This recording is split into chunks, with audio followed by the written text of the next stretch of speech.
Bhagavad Gita, თავი მეშვიდე, აბსოლუტის ცოდნა, ლექსი 29.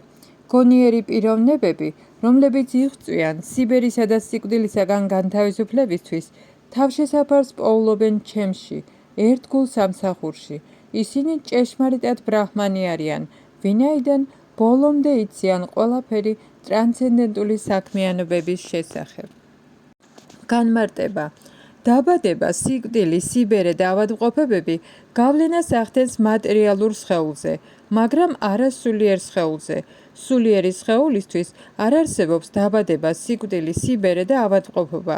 ამიტომ ვინც სულიერ სხეულს ღებულობს, ღმრთების უზენაესი პიროვნების ერთ-ერთი თანამგზავრი ხდება და მარადიულ ერთგულ სამსახურს იწყებს, ჭეშმარიტად განთავისუფლებულია. აჰამ ბრაჰმამსი, მე ვარ სული. ნათქვამია, რომ ცოცხალმა არსებამ უნდა გაიგოს, რომ იგი ბრაჰმანი, ტრანსცენდენტული სულია.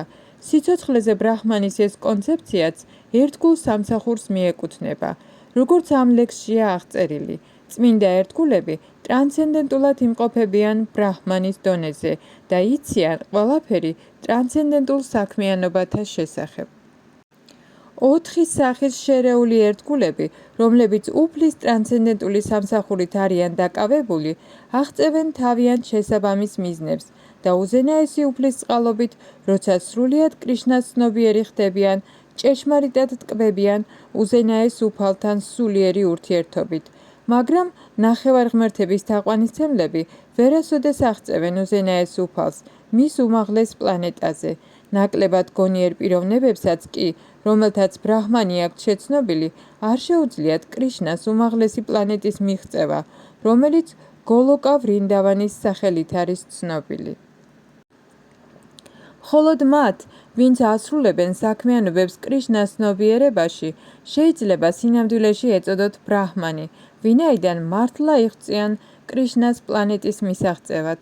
ასეთ პიროვნებებს ეჭვი არ ეპარებათ კრიშნას შესახებ, ამიტომ ისინი ფაქტიურად ბრაჰმანი არიან. მათაც, ვინც დაკავებული არიან უფლის ფორმის, ანუ არჩას თაყვანისცემით, ან ვინც მედიტაციას ეწევიან უფალზე, მატერიალური ტყვეობიდან განთავისუფლების მიზნით, უფლის წყალობით ესმით ბრაჰმანის, ათიბუტას და სხვათა მნიშვნელობა, როგორც ამას უფალი განმარტავს შემდეგ ლექსში. ლექსი 30. მათ, ვისაც სრული ცნობიერება აქვთ ჩემზე, ვინც მიცნობენ მე, უზენაეს უფალს, როგორც მატერიალური გამოვლინების, ნახევარღმერთებისა და მსხვერპლ შეწირვის ყოველი მეთოდის მმართველ პრინციპად, შეუძლიათ შემიცნონ და მიცნობდნენ მე, ღმრთების უზენაეს პიროვნებას, სიკვდილის ჟამსაც კი. განმარტება. ისინი, ვინც კრიშნას ცნობიერებაში მოქმედებენ, არასოდეს უხვევენ ღმრთების უზენაესი პიროვნების სრული შემეცნების გზიდან. კრიშნას ცნობიერების ტრანსცენდენტულ ურთიერთობაში ცოცხალ არსებას ესმის, თუ როგორ არის უზენაესი უფალი, მატერიალური გამოვლინებისა და ნახევარღმერთების მმართველი პრინციპი.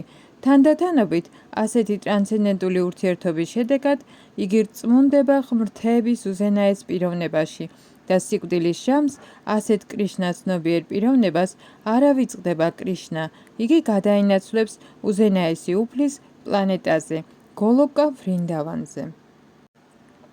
მეშვიდე თავში განსაკუთრებით არის განმარტებული, როგორ შეიძლება სრული კრიშნას ცნობიერების მიღწევა. კრიშნას ცნობიერება იწყება კრიშნას ცნობიერ ხალხთან ურთიერთობით. ასეთი ურთიერთობა სულიერია და მას უშუალო კავშირში მოჰყავს იგი უზენაეს უფალთან და უფლის წყალობით ხვდება, რომ კრიშნა ღმრთების უზენაესი პიროვნებაა. ამავე დროს მას შეუძლია სინამდვილეში გაიგოს ცოცხალი არსების კონსტიტუციური მდგომარეობა და ის, თუ როგორ ივიწყებს ცოცხალი არსება კრიშნას და ეხვევა მატერიალურ საქმიანობებში. კარგ ურთიერთობაში, კრიშნას ცნობიერების თანდათანობით განვითარებით, ადამიანი შეიძლება მიხვდეს იმას, რომ კრიშნას დავიწყების გამო მოექცა მატერიალური ბუნების კანონების ტყვეობაში. მას შეუძლია გაიგოს ისიც, რომ ადამიანის სიცოცხლის ეს ფორმა კარგი საშუალებაა კრიშნას ცნობიერების აღდგენის და ბოლომდე გამოიყენოს უზენაესი უფლის უმიზეზო წყალობის მოსაპოვებლად. ამ თავში განხილული იყო მრავალი საკითხი: გაჭირვებაში მყოფი ადამიანი, ცნობის მოყვარე, კაცი, რომელსაც მატერიალურად უჭირს, ცოდნა ბრაჰმანზე, ცოდნა პარამატმაზე, განთავისუფლება დაბადების, სიკვდილის, სიბერისა და ავადმყოფობებისგან და უზენაესი უფლის თაყვანისცემა. მაგრამ ის, ვინც მართლაც ამაღლებულია კრიშნას ცნობიერებაში, არაფრად აგდებს ამ მრავალგვარ პროცესებს. იგი უბრალოდ პირდაპირ იწყებს კრიშნას ცნობიერების საქმიანობების შესრულებას და ამით ჭეშმარიტად აღწევს უფალი კრიშნას მარადიული მსახურის თავის კონსტიტუციურ მდგომარეობას. ასეთ მდგომარეობაში მას სიამოვნებას ანიჭებს წმინდა ერთგულის სამსახურით უზენაესი უფლის შესახებ მოსმენა და მისი ქება დიდება. იგი დარწმუნებულია, რომ ასეთი მოქმედებით ასრულდება მთელი მისი მიზნები. ამ მტკიცე რწმენას ეწოდება დრთა ვრატა, რითაც იწყება ბჰაქტი იოგა, ანუ ტრანსცენდენტული სასიყვარულო სამსახური. ასეთია ყოველი წმინდა წერილის დასკვნა. ბჰაგავად გიტას ეს მეშვიდე თავი ასეთი რწმენის არსია. ამით მთავრდება ბჰაქტივედანტას კომენტარები შრიმად ბჰაგავად გიტას მეშვიდე თავზე, რომელიც აბსოლუტის ცოდნას ეხება.